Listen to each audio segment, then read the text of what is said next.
क्या किसी राज्य का राज्यपाल राज्य सरकार से अधिक पावरफुल हो सकता है?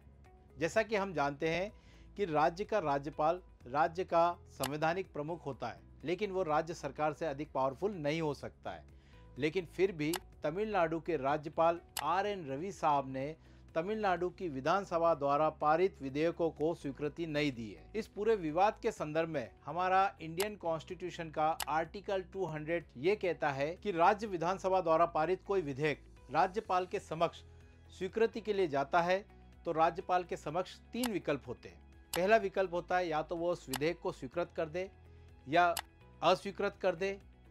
तीसरा विकल्प है कि उस विधेयक को राष्ट्रपति के लिए आरक्षित कर दे। इसके अलावा भारतीय संविधान यह भी कहता है कि राज्यपाल अगर किसी विधेयक को पुनर्विचार के लिए विधानसभा वापस लौटाता है और विधानसभा उस विधेयक को संशोधन के साथ या बिना संशोधन के पुनः पारित करके राज्यपाल के समक्ष प्रस्तुत करती है,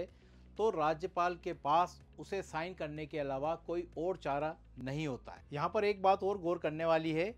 कि राज्यपाल जिस विधेयक को विधानसभा में पुनर्विचार के लिए लौटाता है उसमें धन विधेयक शामिल नहीं होता है,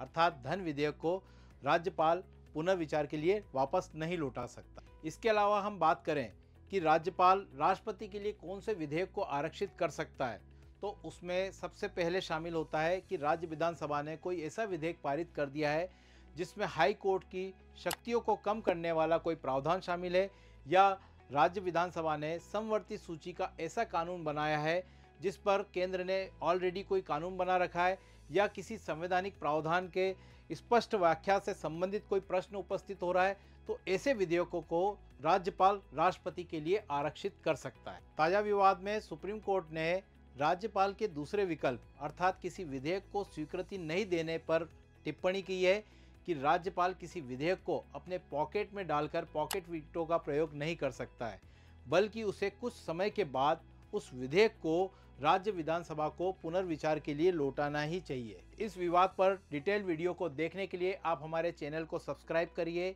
आपको ये वीडियो पसंद आया है तो इसे लाइक करिए, अपने दोस्तों में शेयर करिए, और डिटेल वीडियो में आपको संवैधानिक व्याख्या के साथ साथ सुप्रीम कोर्ट में जो इस केस की जिरह हो रही है उसके बारे में भी डिटेल एनालिसिस आपको उपलब्ध कराया जाएगा। Thank you.